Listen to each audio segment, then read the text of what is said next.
রূপপুর পারমাণবিক বিদ্যুৎ কেন্দ্রের প্রথম ইউনিটে ফুয়েল লোডিং শুরু হতে যাচ্ছে আগামী 28 এপ্রিল। এরপর পরীক্ষামূলকভাবে জুলাইয়ের শেষ দিকে অথবা আগস্টের প্রথম সপ্তাহে এই প্রকল্প থেকে জাতীয় গ্রিডে বিদ্যুৎ সরবরাহ শুরু হবে। প্রকল্প কর্মকর্তারা টিবিএসকে জানান, প্রথমবারের মতো রূপপুরের প্রথম ইউনিট থেকে 300 মেগাওয়াট বিদ্যুৎ পাওয়া যাবে। এরপর প্রতি মাসে 10 থেকে 15% হারে উৎপাদন বাড়তে থাকবে। ফিজিক্যাল স্টার্টআপের পর পূর্ণ 1200 মেগাওয়াট বিদ্যুৎ পেতে সময় লাগতে পারে 8 থেকে 10 মাস। 2026 সালের শেষ দিকে রূপপুরের দ্বিতীয় ইউনিটে ফুয়েল লোডিং এর মাধ্যমে উৎপাদন কার্যক্রম শুরুর পরিকল্পনা রয়েছে বলেও জানান সংশ্লিষ্টরা।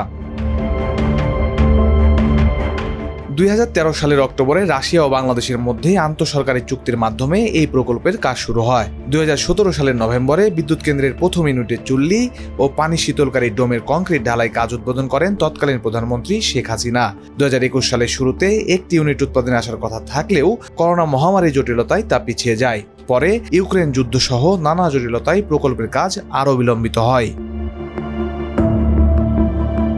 2025 সালের মার্চে রূপপুর পারমাণবিক বিদ্যুৎ কেন্দ্র নির্মাণ প্রকল্পের ব্যয় 25,592 কোটি টাকা বাড়িয়ে সংশোধিত প্রস্তাব অনুমোদন করে জাতীয় অর্থনৈতিক পরিষদের নির্বাহী কমিটি একনেক। শুরুতে এই প্রকল্পের ব্যয় ছিল 1,13,092.91 টাকা।